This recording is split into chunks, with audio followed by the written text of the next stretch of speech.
Hi and welcome to this video where I'll show you how to perform a cat versus dog classification using a machine learning model.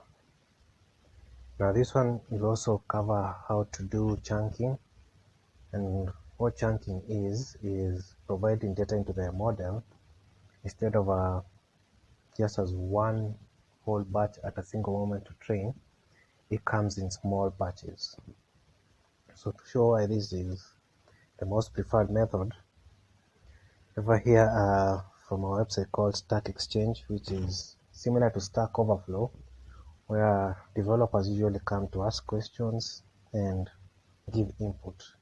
So it's the equivalent of a forum where developers help each other by either answering questions for people who know what the answer is, or just basically asking a question that you feel you're stuck on, and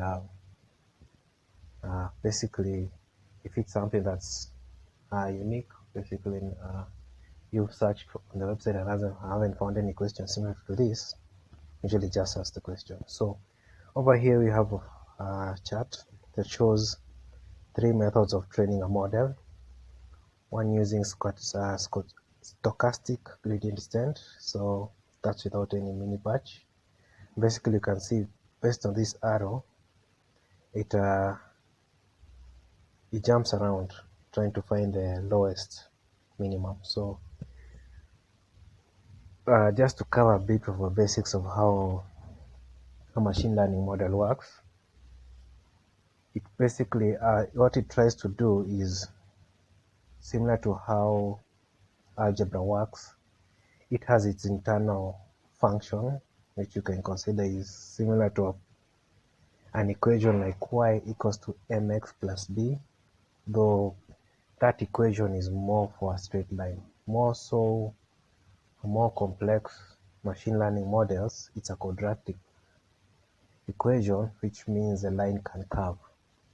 And so with these quadratic models, they try to have the line go through as many points as possible, and that basically makes it better at predicting the result based on the training data. And you usually divide this into two sections, the training data and the test data, and basically it tries to match the training data as much as possible, while without having access to the test data, it's being given back feedback whether it's true to the test data or not. So in this sense, usually what you have is a stop point, where if at a certain point the gradient descent or the decrease or the error starts to go up based on the test data. So if the accuracy that you're getting on the test data stops decreasing and starts increasing, that's at the point where you say that your model is overfitting. And in a sense, you want that decrease, similar to this blue line, to be gradual and smooth. Whereas if it's changing rapidly, it would basically whiz around like this. So there are multiple reasons for that, but in this case we're just going to cover one of them, which is batching up data. And this one, we actually just want to provide small batches of the data to the model, so that in between the batches it updates its inputs, which are the parameters that it uses to predict the results, which are called weights. So it updates the weights in between this time period, and instead of the weights being changed haphazardly due to being given too little or too much data at once, or the same amount of data over and over again, being introduced to new data that is changing, that is bunched up. So this is the batch processing, which, as you can see, also performs better than mini batch. And mini batch usually means a smaller version of batch, but in this case it's being decreased more than batch processing. So in this case you want to find a sweet spot for this, and with data science there is no set rules of how you set this. This is basically going to be based on your data, tinkering, and with time you're going to build an intuition which will tell you how you can deal with it based on previous things and examples that you've worked on. So in this case, I'll show you the tools and how you can use this. So to start on this, you're going to be working with a cat and dog classifier, and I got the data set from kaggle.com, which is a website where you can get data science tutorials. Kernels, which is a place where you can train them online, similar to a Jupyter Notebook. And in fact, it's more or less a Jupyter Notebook accessible on a server with some capabilities disabled, so that basically you can perform any nefarious activities on the server, like in a sense on their system, because a Jupyter Notebook basically has almost super user access to the PC. So they basically limited some of its capabilities to make sure that someone won't basically own their system by them giving people access to this feature. So this is a community that's entirely interested in data science, and this is a great place for upcoming data scientists to come, train, meet with people, talk, and basically get your skills up and running as quickly as possible. So with that in mind, what I'd recommend is finding one of the data sets, downloading it. So basically just download it from here. It's just going to ask you to confirm some terms and agreements. In this case, because I've already downloaded it before, I don't get that. And once it's done, this is a zip folder. You just unzip it, then you get the data set basically styled like this. So you have your test set and a folder with cats, and then basically you see your folder with dogs, and then your training set with a folder with cats, and then a folder with dogs. So that's exactly what I have right here. So inside of my data folder, I have my training folder,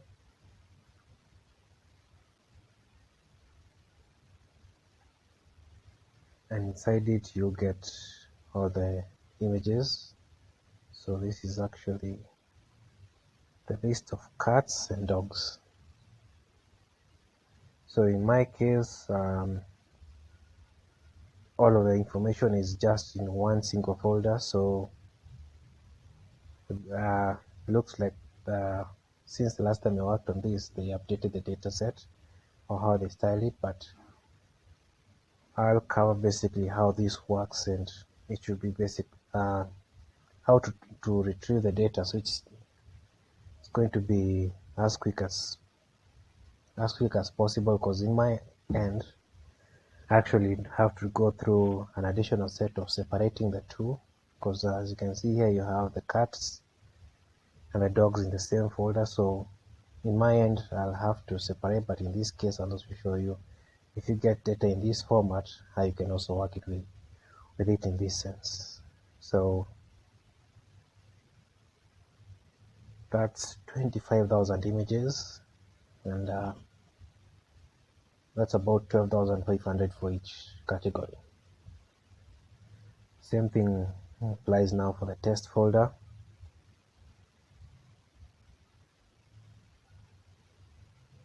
But in this case, they're not labeled.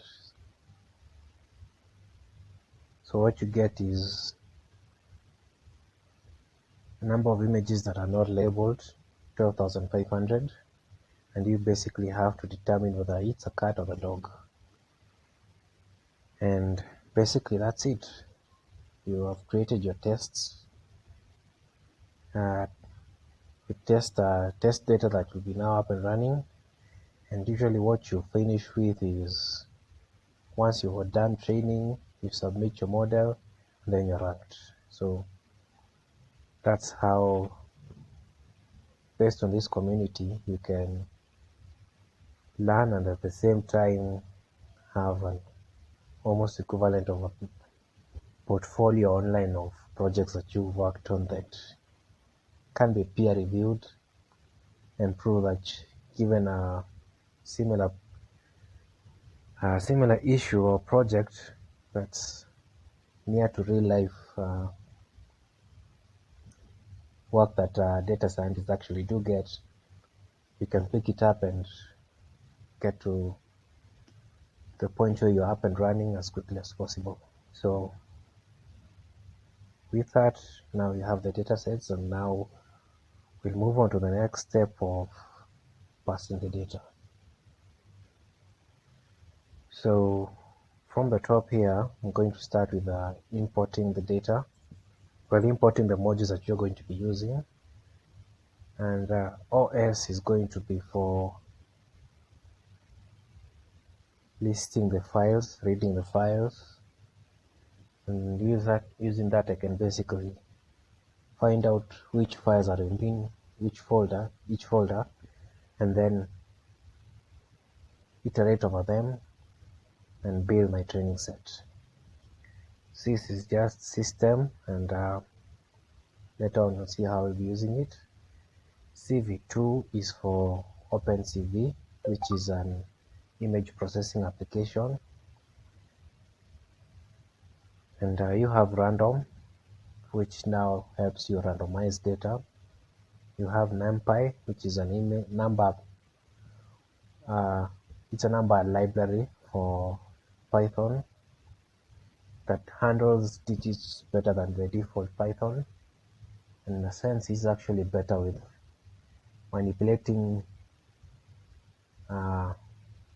things like matrices, like let's say a matrix multiplication. So basically, it deals with the kind of calculations that you are more likely to find with data scientists and actual scientists who basically do real number manipulations like 3D transformations and so on. So that's NumPy. And here there is TQDM, which now basically shows me the progress bar. So if I do a for loop and I want to know how long it's going to take to finish, this is a very cool library that basically now gives me the time to completion and the time remaining. So it's a pretty neat app to be using. And then there's also matplotlib, which is going to be used to plot the image. And then this final line here, matplotlib inline, will allow me to plot the image inside of Jupyter Notebook instead of it popping out. Okay, so I'll need to install OpenCV for this.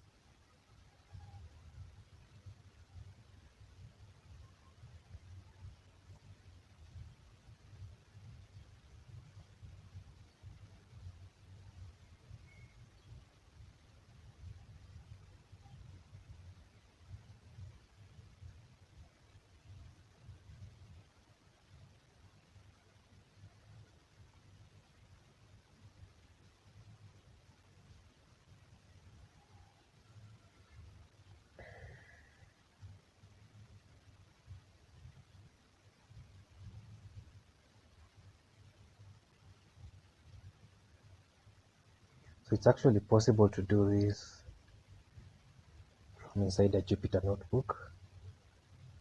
Just include the exclamation mark, then the pip install. And that will now allow you to download and install just from the notebook. So you can do that, or you can do the same thing from the terminal. But I'm just going to keep it here just to make things simpler for me. So if you're interested, let's say for example, on how to find TQDM, you just come to PyPy, which is Python's online repository, where basically you can see all the libraries that people basically use for Python. So if it's a library that you can do pip install, it's going to be listed here. And the only thing you just need to look is it has a good arrangement of what's closest to this. So based on its relevance arrangement, similar to how you would get in Google search, the results that's at the top, it's going to more likely be the one that you are searching for. So let's say if I search for Django as an example, because there are a lot of Django applications, you'll find that this is actually the Django that you'd be interested in, the web framework. But the one that's below it is the one that's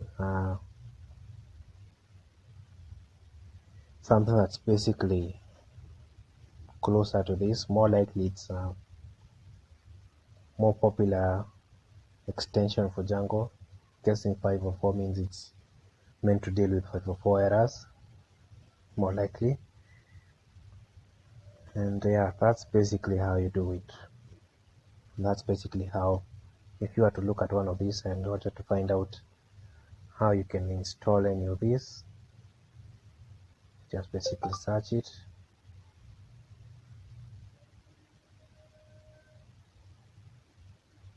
The first result should be the one, then pip install. You just copy this and paste it into a terminal. So with that, you'll be good to go, and then move on to the next step. So just going to wait for this one to finish.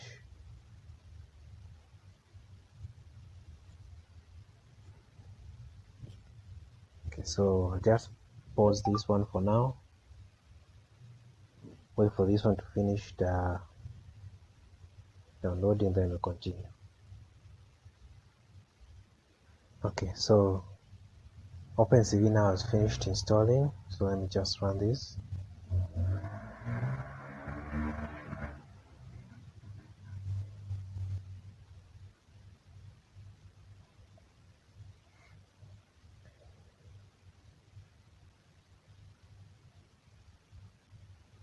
DQTM is a small application, so that one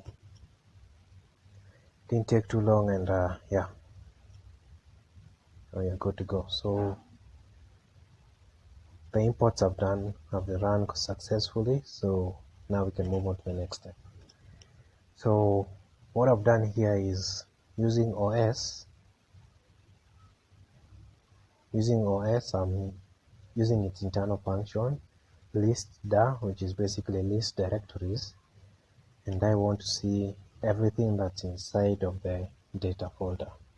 So this is this folder, and in here we're getting the sample submission CSV, the test folder, and the train folder. So basically with that, I can see how, based on this, the data that's going to be available and how I can use it. But now, since you're now working on the first step, which is training, I'll work with the data that's inside of the train folder. So using os.list.dir and getting the files that are inside the train folder, but instead of getting the file names, I just want to see how many they are. So I wrapped this around len, which is the Python function that basically counts the items that it's been given to it. So in this case, what it did is it did account for items within the list that was returned, and then it was basically 25,000 items, as I showed previously before. So with that, now I'm going to get the name of all the files, so the train images or the test images, and using os.list.dir for the data train and the data test, this will give me all of the names of the files. So I'm going to also just reiterate this by printing again the length of the train images and the test images. So you get back the 25,000 and the 12,500 for the test images. Now just to review what the data looks like, printing out the results for the training images, you get back the file names. So you see dog, cat, and so on. And for the test images, which is just a number.jpg.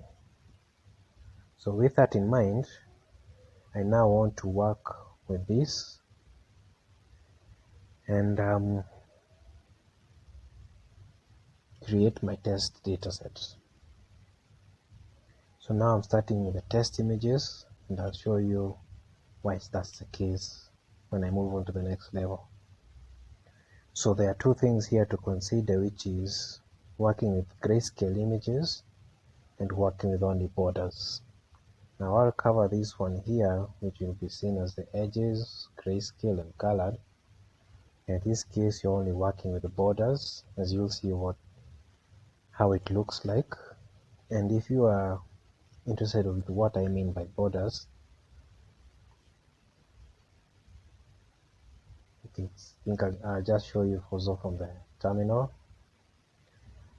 So basically it's going to show the outline of the objects.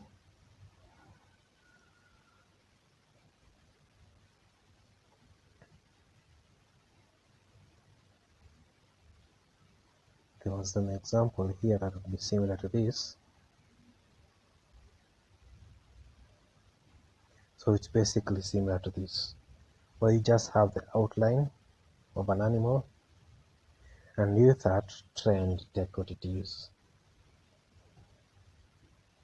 So when you're training your model, you can decide to use full color, black and white, and in my case I went even a step lower to only the borders.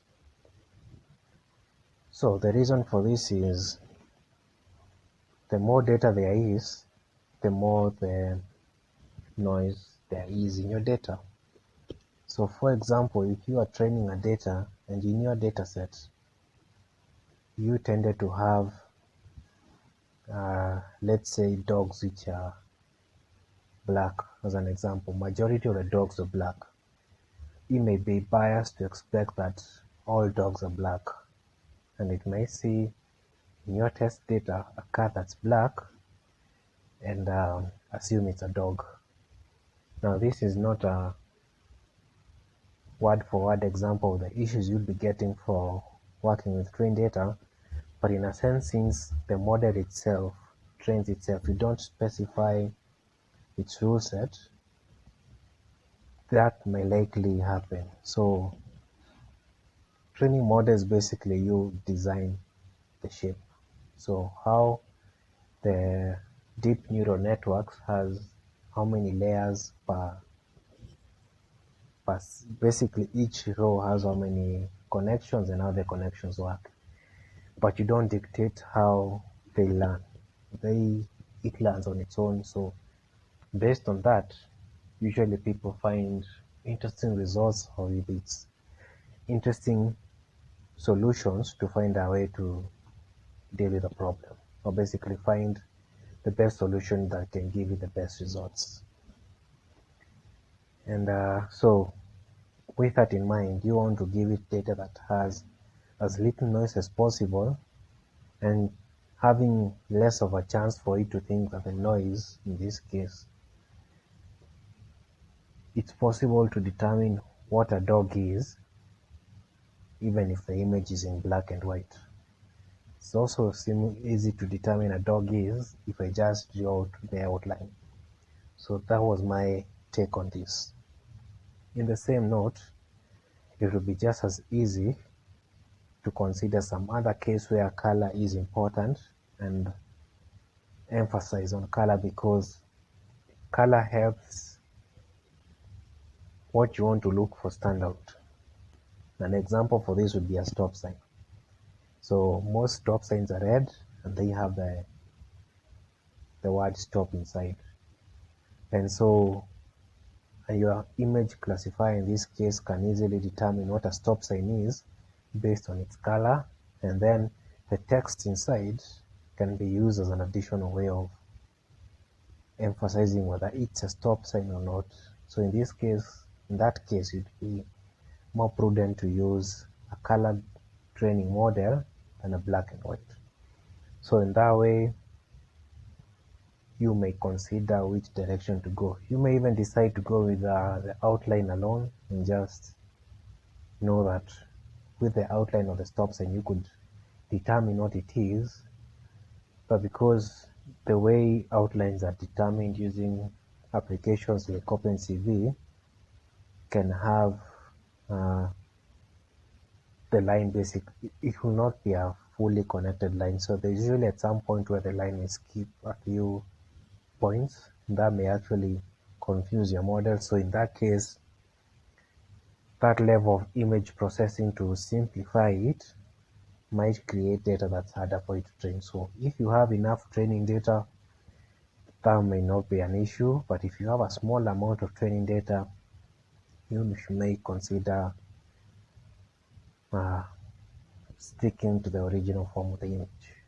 Because more likely, as another note, when you're getting data directly from a source, you'll have to go through the additional step of processing it into black and white or only borders. So let me just have this running while I discuss how it's going to look like. So in this case, you're going to be dealing with the borders. And what it's doing here is there's a list of test images data, and it's iterating through all the test images. So the image like 11.jpg, and then using cv.imageRead, then the folder data test. So basically that's the folder that the image belongs to, then the name of the image. Now with that I have the image that's been read by OpenCV, and using that I'm going to work the image data by first turning it into RGB, which is red, green, and blue, because usually it comes in as BGR. So using cv2.color from BGR to RGB inverts the color code. Then the next step I perform is I resize the image to 200 by 200 pixels. And this is an important step because you want your images to have the same dimension always. So rarely do people work with there are cases, but rarely do you find cases where your model works with images of any dimensions. So for consistency, usually people use the same dimensions, but hybrid models have been known to be created that basically can do that. But in this case, that's practically overkill, and it's more likely will dampen the accuracy of the results. Mainly because you have a small data set. 25,000 is actually considerably small. Maybe if you had millions of data sets, like let's say if you're a Google level company or with that level of data and you wanted to classify all images on your Google search image section. So since all of these images will come in different sizes, you'll train your classifier to determine what's in the image regardless of the size or dimensions of the image.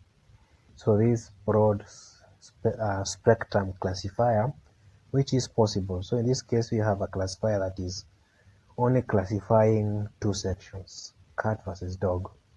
But this could be 1,000 sections. It could be 1,000,000 sections. I'm not sure if in this case Google would go to up to 1,000,000, but basically uh, more likely what they have is a way of determining what's inside of the image and then indexing it based on that. So you'd more likely have different models working together. One of them will be the facial recognition. So basically, if an image has a face and that face has been determined to be someone, so on your phone you have a picture of yourself, and you allowed Google Photos to know that's a picture of you. So its internal model has already been pre-trained to know what your face looks like. So if it's from another data set, they find another picture of your face, doing a facial scan that'll know who you are. Then you'll have another one for object recognition, where given an object, it'll know basically what it is. Is this a bike? Is this some keys, wallet, anything? So object recognition and so on. So different models working together to classify. That one has a higher accuracy than a generalized single model that needs to do everything in one. That would be the equivalent of a general intelligence in the sector of visual processing, and currently uh, no company or no researcher has proven that it's possible with the current techniques that we are using. So with that, more likely that's the direction that they'd use to solve this problem. So moving on, you have edges, and basically now working with the image that has been resized to 200 by 200 pixels, trying to find the edges in this image using cv2.kani, which is its way of finding the borders. I provide the image data, and then these are two fields you provide to it, in this case 150 by 150, which is saying the strength of vertical and horizontal lines that should matter to it. So there is a change of color. So let's say, since this is a RGB, it could have even been a big grayscale image, but basically it looks for shift in the color code. And when it reaches a certain frequency, it considers that an on switch, and basically that's a change. Whereas if the change is minor, in a case, let's say if you had a wall painted with the same color, there may be casts of shadows that make the color darker or lighter, but the color change is minimal. So in this case, it will barely note any changes. But if you put the frequency low enough, you may be able to detect cracks on the walls. So in this case, that's how the frequency is. I assume these numbers, so don't quote me on this, it's more likely the pixels range. So usually goes from 0 to 255. That may be just the same logic that's used here to determine the changes, but in this case, that's besides the point, and OpenCV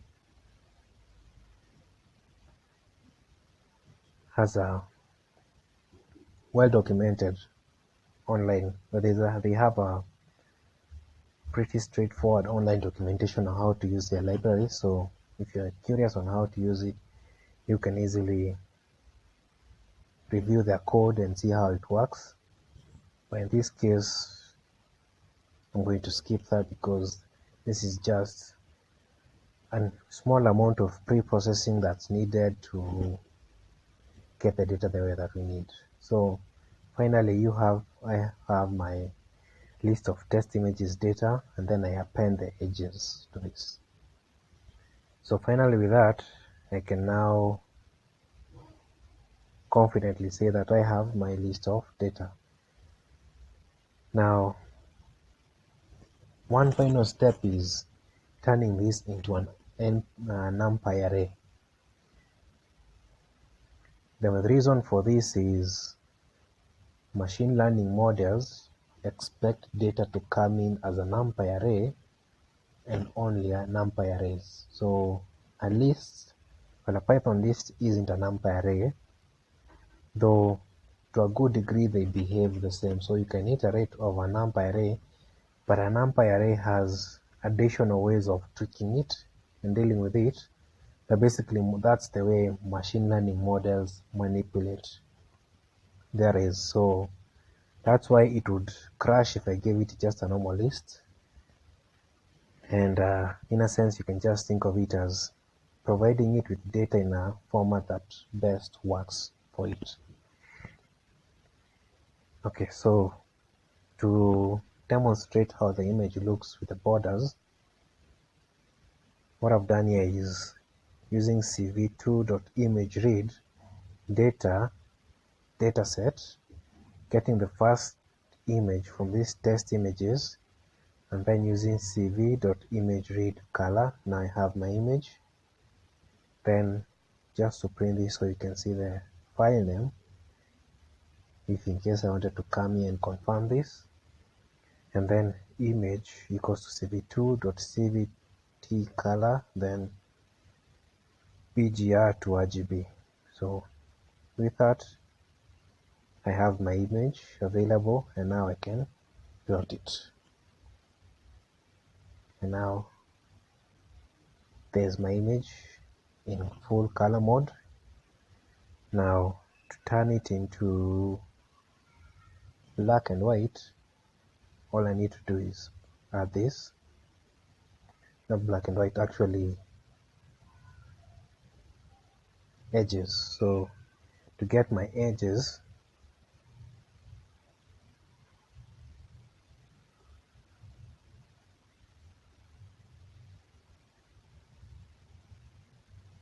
all I need to do is this, and then basically I can see the edge detection frequency for this. So lower creates more data.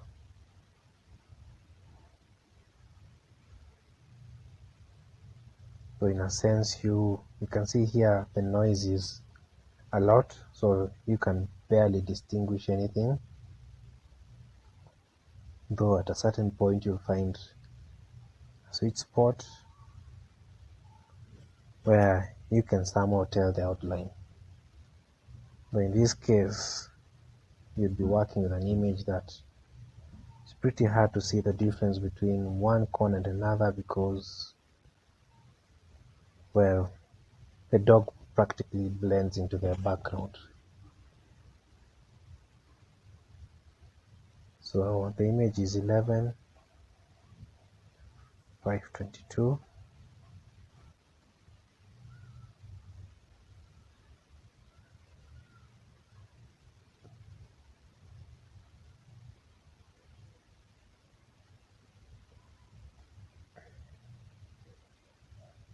So yeah, you can see basically it's a brown dog on almost looks like a wooden floor. So it's pretty hard to distinguish it from the floor. So it might not be the best image to demonstrate this. So just pick another one. By this case, it's a pure example of what you'd say you consider as a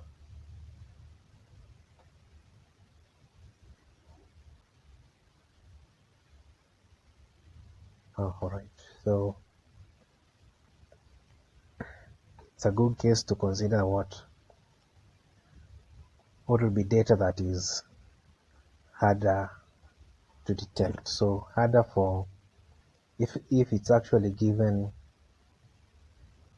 an image like this, I'd more or less expect the model to have a lower level of accuracy or confidence, since if it was predicting whether this image contains a cat or a dog, it would give out an accuracy prediction. So both predictions, which is usually always the case whether it's predicting 2 classes or 1,000 classes, the total predictions of all of them should add up to 100%. So let's say, given the previous example that I was showing for a dog, you may say even if it correctly predicted a dog, it may have had 54% accuracy, while confidence it's a dog, with 46 it's a cat. So barely able to confidently say it's a cat or a dog. Whereas in this case, I can even add this a little bit more just to decrease the noise.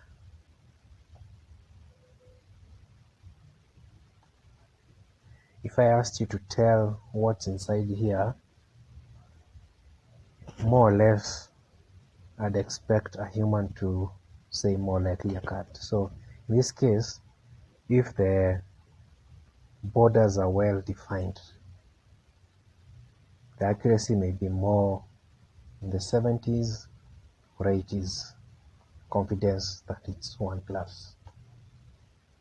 So as you can see, the more you increase the threshold, the more crisp the point data becomes.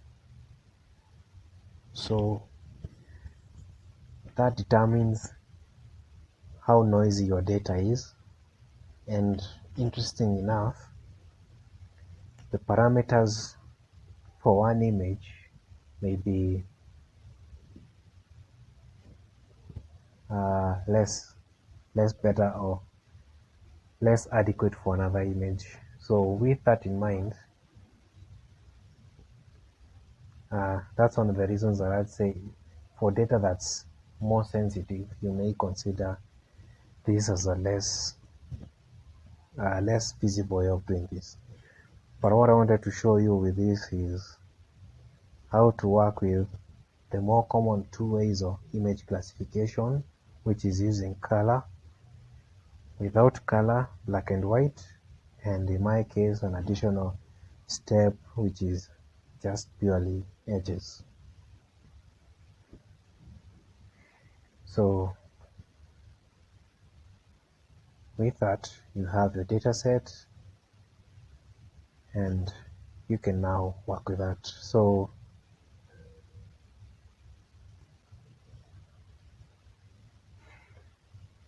this I wouldn't know what to say with it. So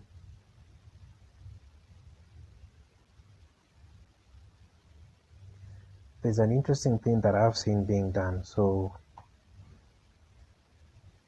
a test image data, the first item. So this is the zeros and ones for the entire image, where 0 probably is more likely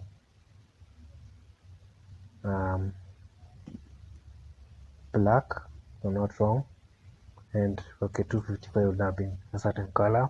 So based on that, you have the data of your image. And so there's an interesting thing that I've seen being done is for voice recognition. Instead of giving the data of the voice as an input field, they turn it into a sonogram, which is an image representation of the voice.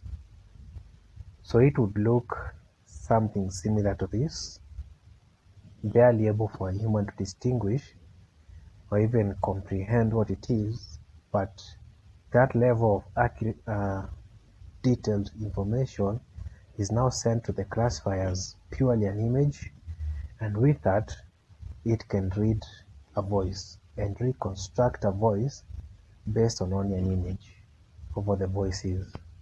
So that's an interesting thing that I saw happening from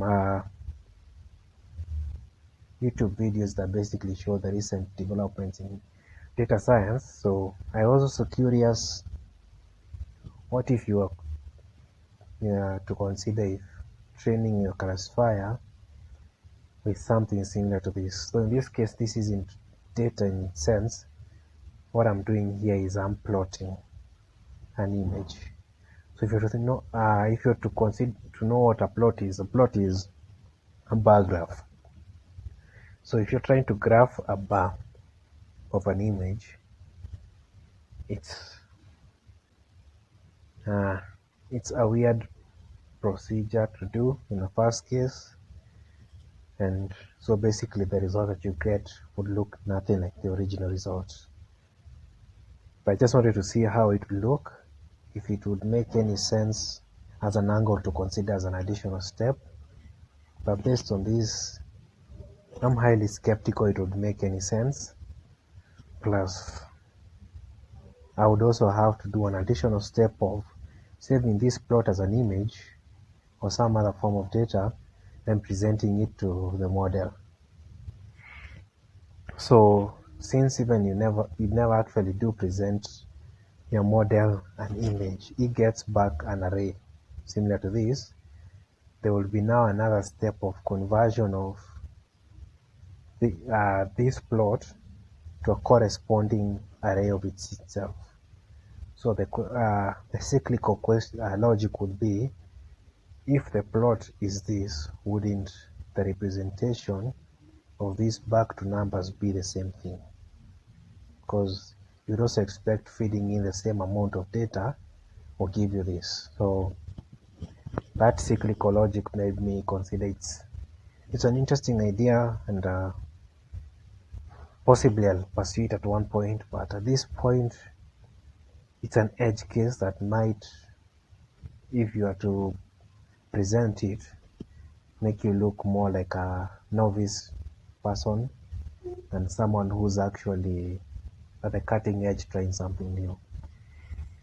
So, okay, moving forward, you have your training image data. So this is the step we're going to start training our images, and then the train images labels. So one step before starting to do this is random.shuffle train images. So I'm shuffling the images because they tend to come in an order where it's all dogs and all cats. So it will be better if it's dog cat in an unpredictable format, to prevent the model from at the start confidently expecting the only thing that I'm seeing are dogs. So the only thing I need to know is everything is a dog.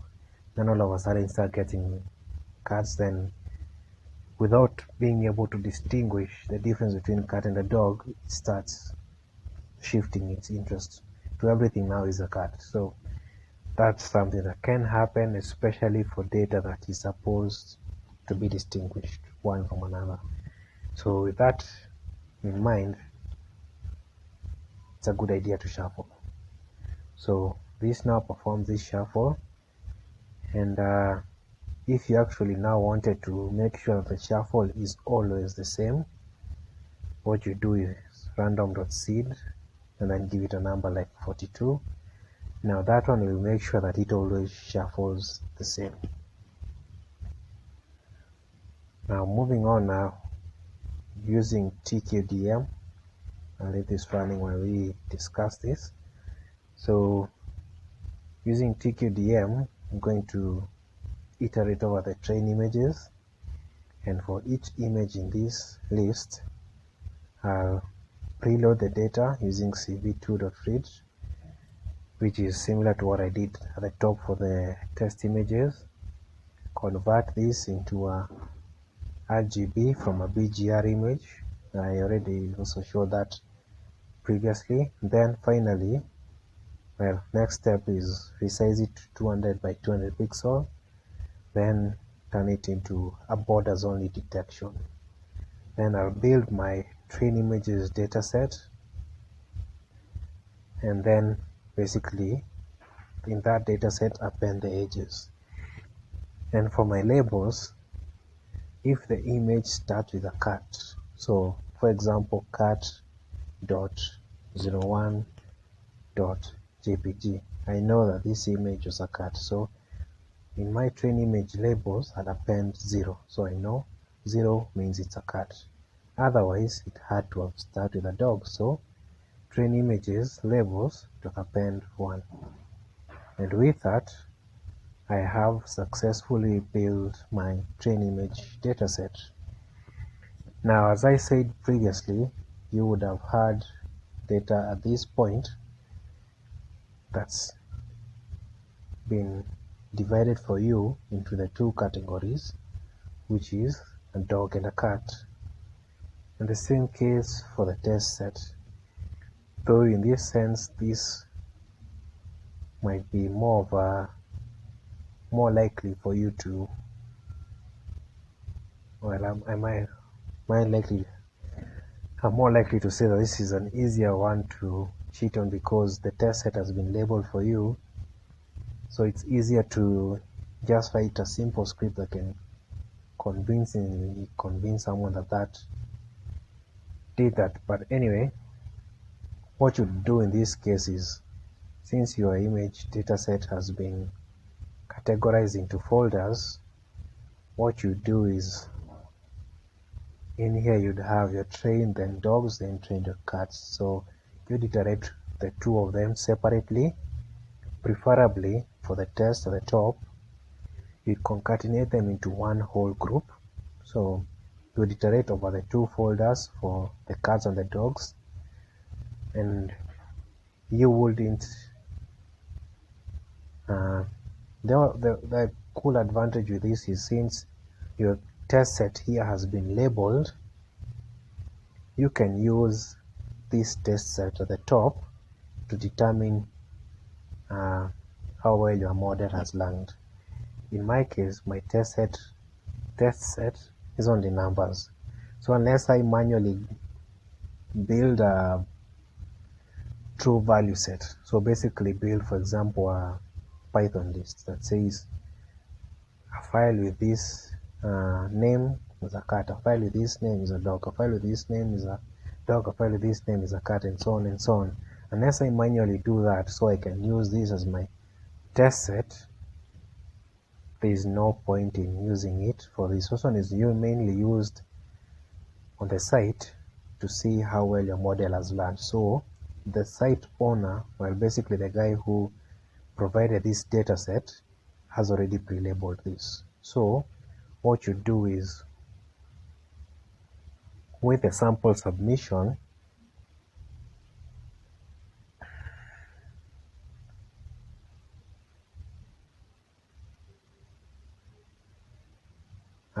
basically, okay, while we wait for this one to open, based on the sample submission, you'd use that to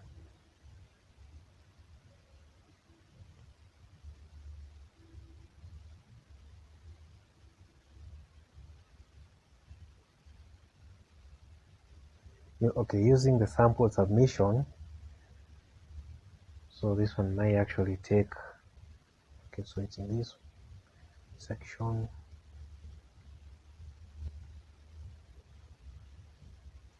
Okay, so here you have the sample submission, where the ID is the file name removed without the .jpg part of it, and here you have the label. So interestingly enough, each one of them is giving you a 0.5 accuracy. So I believe the reason for this is, yes, so the reason for this is he's actually not trying to give you the true result.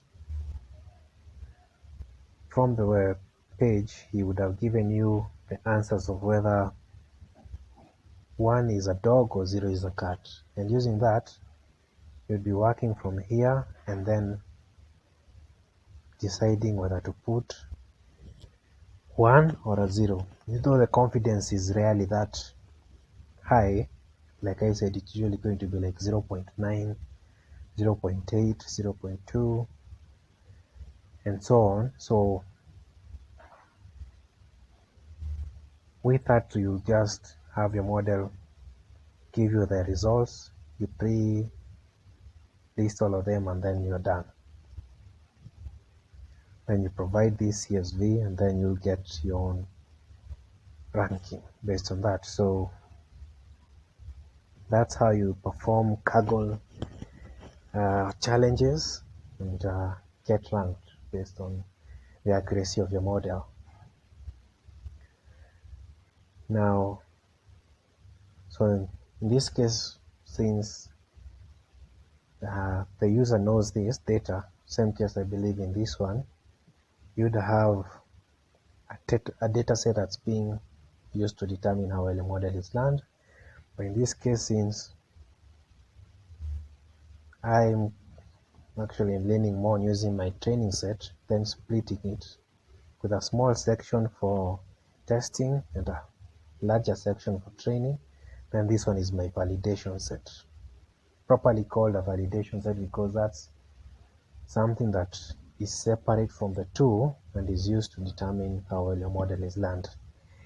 Now, the reason a good number of teachers will tell you you'll need a validation set is your test set, even though it's not used during training, will determine when the training needs to stop and which is the best training model. So at which point should you stop and keep the current weights for the model that has been designed. So the test set influences the accuracy of itself. So the model that you'll have get at the end of this will more or less be the best model based on the configuration that you had that will be best for the test set. So by definition, you will always get a high accuracy or high amount accuracy based on this than you would have got prior if you didn't use a validation set. So what I'm coming at is that the test set will have a accuracy that's close to the training set, but the validation set has never been used before. So if the accuracy differs greatly with the test set, then you can consider that there's an issue. But if it's more or less close, with a small deviation, then you can consider it's learned well enough. Okay, so this step has been finished, so we can move on to the next step of getting the training data, turning it into a NumPy array, getting the training images labels, turning it into a NumPy array also. Then from the training images data, which is basically what we had before, perform a reshape. And what I'm doing is reshaping the data to be fed into the model. Now this -1 width height 1, -1 width height 1, it's a common thing to be done, especially when you're dealing with Keras or TensorFlow. And yeah, so I wouldn't say you should be concerned with a lot about how to reshape data. In my case, just looking at prior examples, I can quickly see how it's done and just tweak the two values and that's it.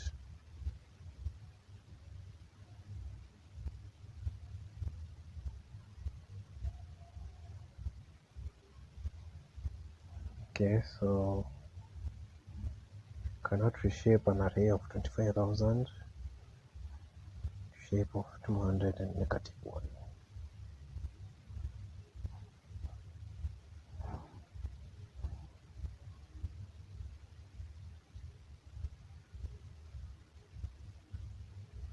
So it's crashing at training images labels.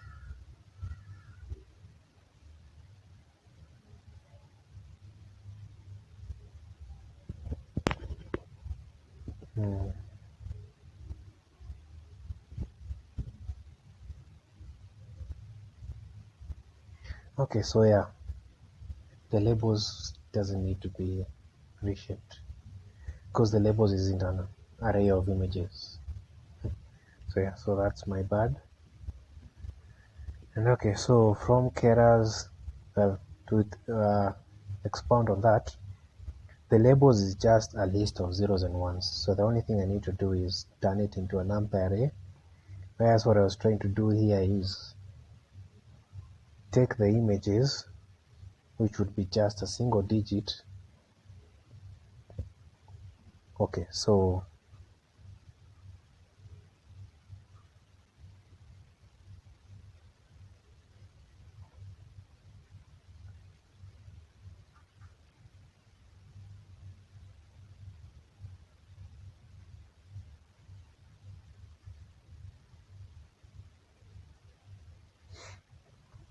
with the data for the images, what you get is a list, and inside the list is your list of data points for the image. And so basically there is list of a list of information, so something like that. So each item inside the list is a list, it's a list itself, whereas the labels is just like 01, 01, so on. So the performance, the reshape that you can perform on this is going to be different from the one that you will perform in this based on the way they look.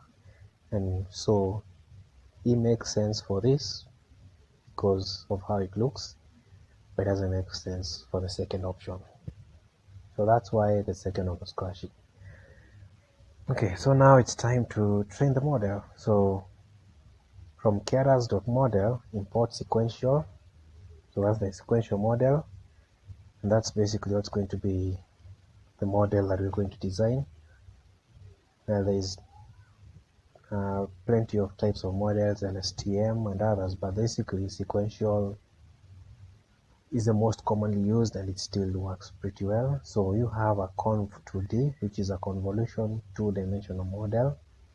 So this one gets a two-dimensional array, which is what an image is, a two-dimensional plane. So it works with a two-dimensional plane, and I'll point out how later on down there. And max pooling, which is just going to pull up aggregate the data that comes from a conv2D. Then you have your activation layer, which is at the bottom here.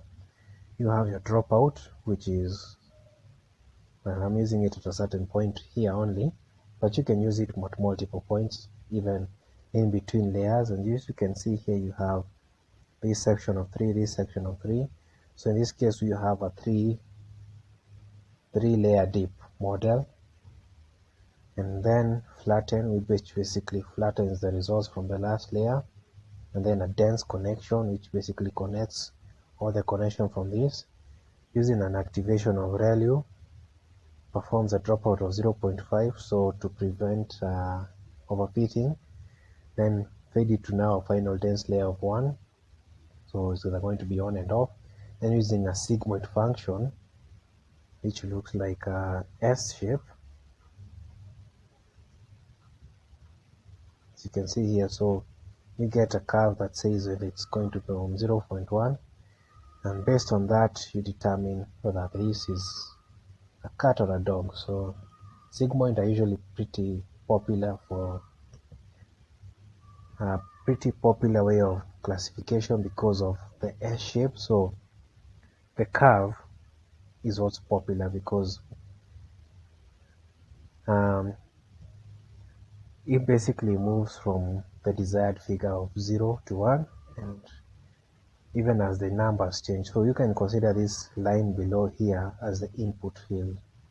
So if the input continues to go higher and higher and higher, it gets closer and closer and closer and closer to 1, but it doesn't exceed it. Same case if this goes on the other way, it gets closer and closer and closer to 0, but it doesn't go away from it. So in this case, it's a pretty popular function because of that. Now finally it goes into the sigmoid function, and finally now what this does is compile. So this is determining how the model is going to behave. So binary cross entropy is telling it this is a binary classification, so 0 or 1, so it's only a 2 field classification. Then the optimizer is Adam, and there are a number of optimizers. Adam currently is the one that performs the best. So as you can tell, Adam here is the purple line, and the more important thing is you want to consider how quickly it converges. So this one take longer. The others, these Adagrad, RSMprop, SGD, Nesterov, Ada Delta. So all these others take longer to converge to the lowest point, whereas Adam quickly converges to the lowest point possible. So that's what makes it stand out. and that's basically why I use it, and primarily a lot of people do use this. But you can always play around with these models while optimizers and its features and see which one can increase the results. So another thing is the metrics. So accuracy. So I want to see here how the accuracy performs. And now you have the TensorBoard. So TensorBoard will now log all of this into a log folder, and then here what I'll provide is the model name. So with that, what you get is this folder and then the trained data. So what I'm going to do is delete all of this. Let me just cut and paste to another folder.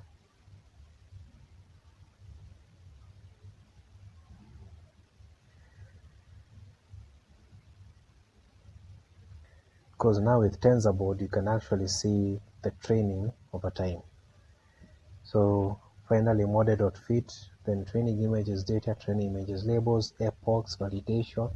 Okay, so I'm providing the training images data, the labels, so it knows what it's training on and its labels, the epochs, so how many epochs in it.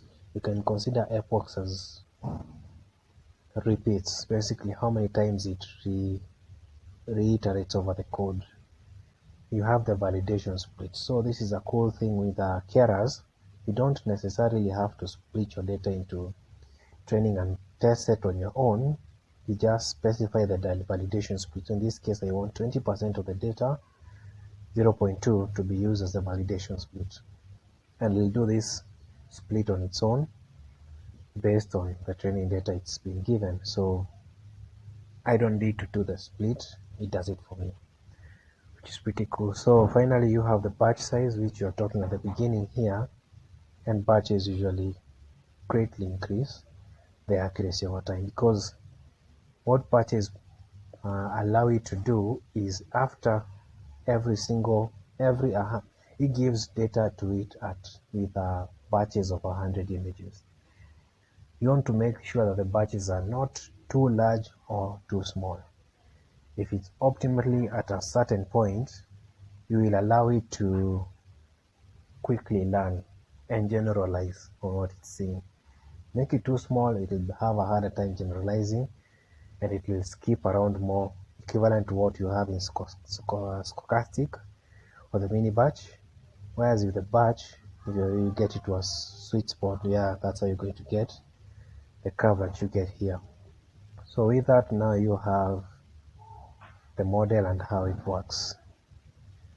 And finally, you have the callback TensorBoard. So that's going to be feeding the data to TensorBoard to allow us to plot this and see how it looks. So let me just show you how you run TensorBoard. So if you ever want to find out how to run TensorBoard,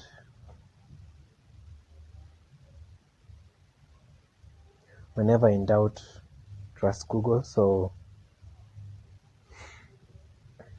this is, by the way, designed by Google also. So and well, TensorFlow and TensorBoard has been designed by Google. So the logic behind it is you want to see the training as it happens.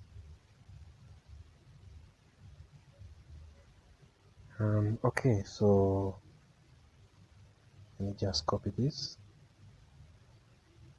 The only thing I'll change is the log directory. So in this case, they're using graphs, but in my case, I want to use exactly the same folder. So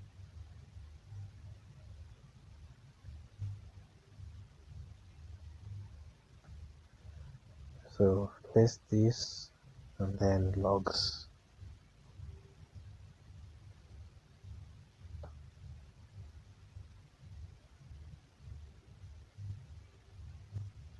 So it looks like I haven't installed TensorBoard yet.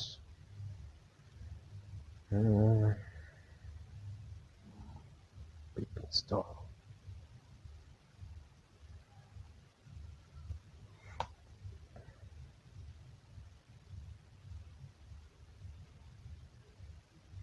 So fortunately, it's a small application its own and shouldn't take too long to finish.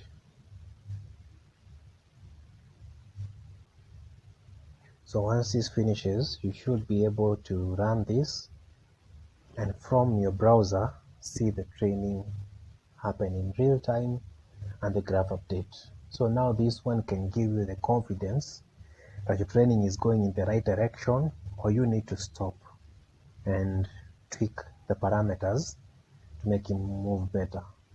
One thing, for example, you could see is that your training isn't increasing in accuracy as the talks are going, so it's basically flatlining and staying at a low point. Where prior you may just have to wait, well, I believe mostly guys like me used to just wait for the model to finish, then see the accuracy. Now I can just look at the graph in real time and tell whether it's doing well or not and what I need to do. So that becomes very useful and basically helps you to have the confidence to know that this is what you did, and more importantly, when you're running multiple trainings. So in this case, you will see how the graph compares from one example to another. So since it's the same folder, the logs folder, I'll be able to compare the logs for the colored image, the black and white, and the edges. And I can see which one converged quicker, which one converged slower, which one eventually made it to the highest point. And that kind of information, especially when you are tweaking the parameters, can tell you which parameters tweaking them doesn't give you positive result but negative results, or even no results at all. Then that can work as a symphony to tell you what you need to do the next step. So with that in mind, and additionally doing your own research on your end, watching tutorials on the parameters that are available for this, looking at guys who are actually doing the same projects using this, and finding out which guy is doing tutorials on this actually cover this in depth enough that you actually know why they use the parameters that they are using instead of using the defaults, because in the end, when you've come out to the point where you're comfortable with the default and tweaking, you want to find someone who has advanced over that so that they can tell you why they prefer one thing over another, and you can build on their knowledge and use their knowledge to better design good models on your own. And there are multiple avenues to do this. One will be Kaggle, where you can see the code on your own. There are forums there you can chat. There's YouTube, and there's also training platforms like the Edu platform that currently you're watching this on. So with that, you can just find the best direction that you find that can give you the most information to better hone in on how best to design your model. So let's try this one more time.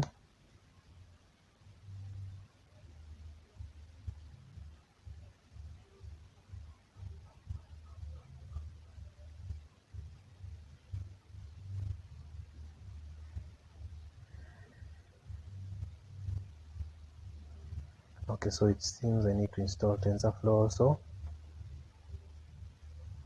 Mm.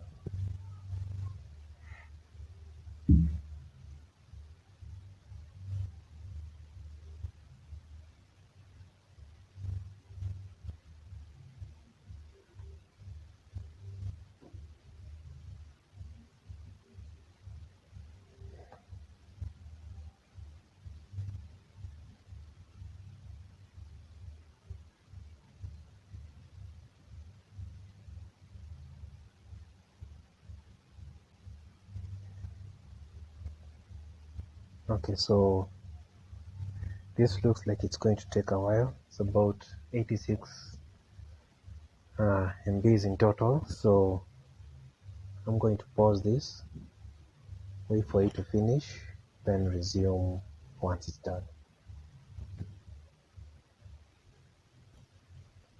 Okay, so TensorFlow is finished installing. So let's see if TensorFlow will now work.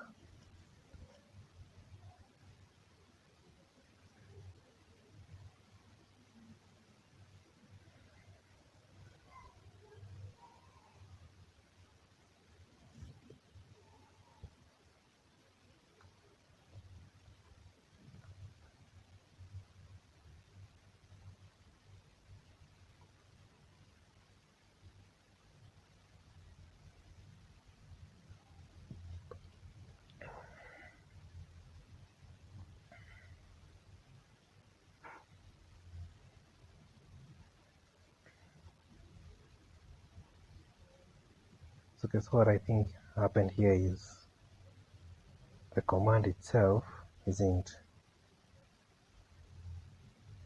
syntactically correct, so there's an issue there, but let me see if I can get it from a different source.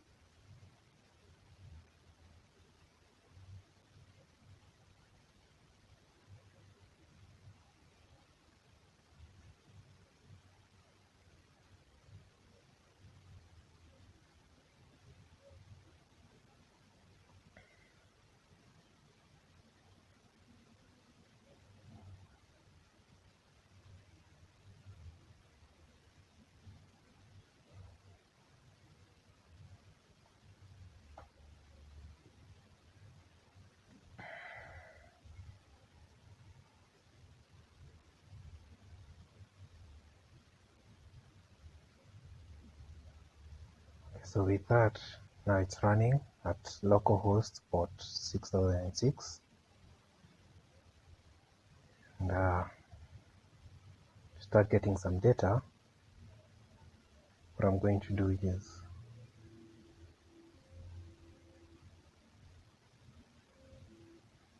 I need to install some things here. So additionally, let me install Keras.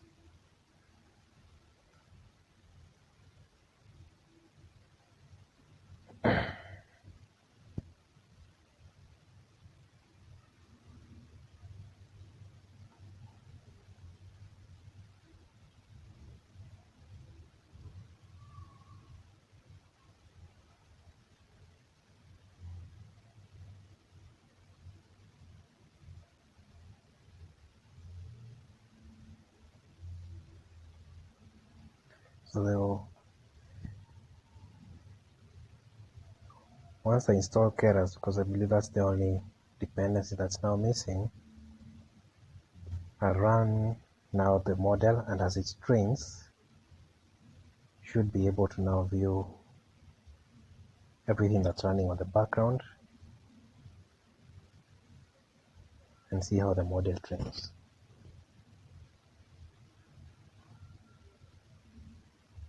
Okay, so now I've named the name of the model edges, models 10 epochs, batch time, batch size 10, convolution 3 by 3, then version 2. So that helps me to do, well, you need to provide a model name.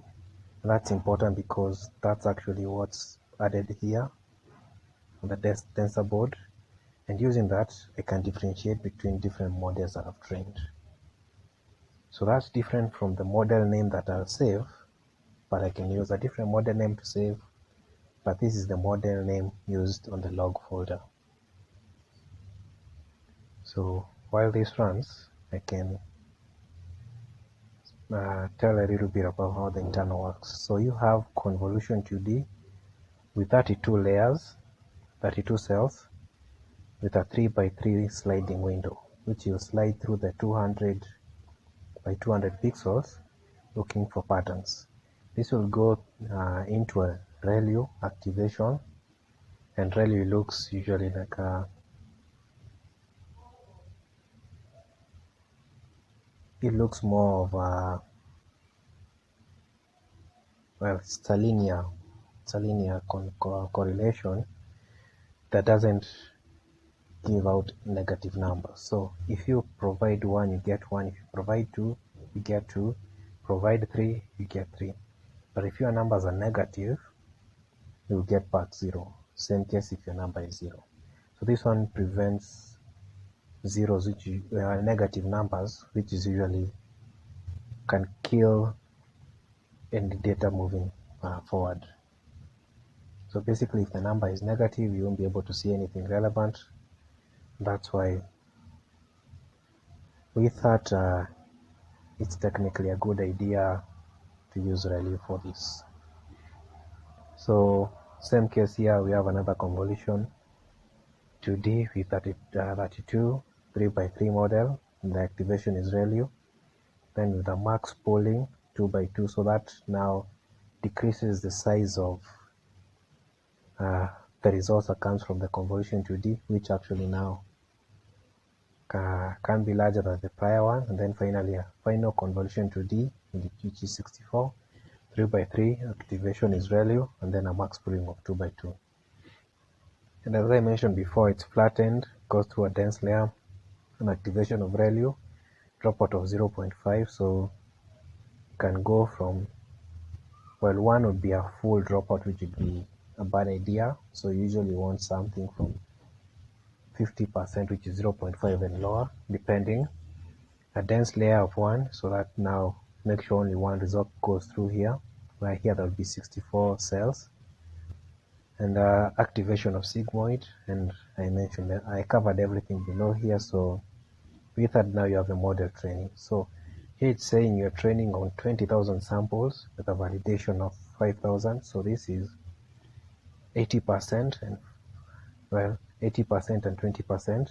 This is the first epoch, and now it's running through. So the ETA for the first section to finish is 36 minutes. You have the loss here for 59 and the accuracy updating over time. So I'm going to leave this running for a while so that you can see how it's moving over time. And using that, hopefully turn this into a fast forwarded video. Actually, I think that's on my head. Well, getting the graph here isn't going to be possible until the first epoch is finished, because that's basically going to provide the first data points to compare from epoch to epoch. So until that happens, all we can see here is some information about the graph, which in this case isn't as relevant. So for now, I'm just going to leave this running for a while, pause this, wait for a couple of epochs to go through, then you can resume and review how it's running. Okay, so here's an update based on what's been happening so far. So it's now at the 9th epoch, so it's almost done, and it takes around 30 to 40 minutes per epoch. So it took a while to iterate from the first one to the 9th one, and here on the tensor board you can review the results and the update based on this. So as you can see, the loss basically decreased over time, before at a certain point here on the 9th one increasing at a minor amount, while the accuracy has been more or less increasing, with the last point now being right now at 72%. So right now you have an accuracy of 72%, and well, this is the epoch graph. So that now shows how this will work, and I'm going to wait for this one to finish. So it's now the 9th epoch, and it's going to take about an hour before the 9th and the 10th one, for both of them complete. Then we can wrap up with the first section of doing cat versus dog classification using the border example, the outline.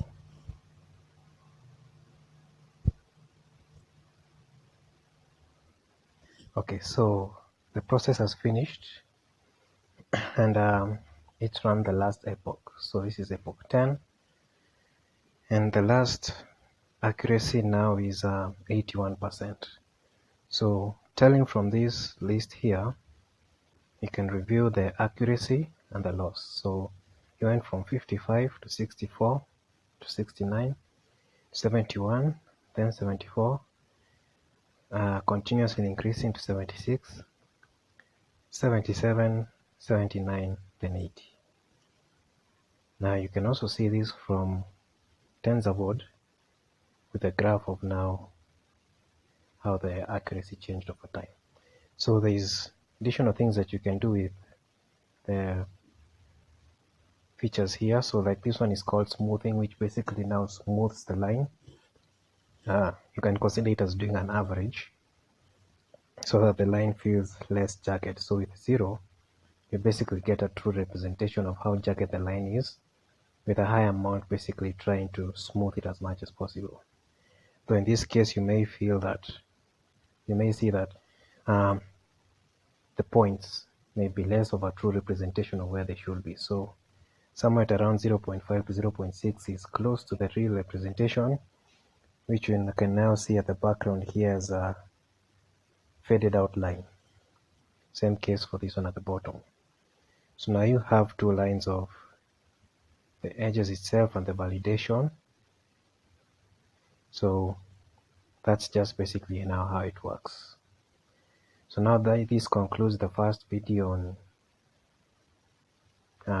using cat versus dog classification, using the borders, and move on to the next one where I'll be working with colors.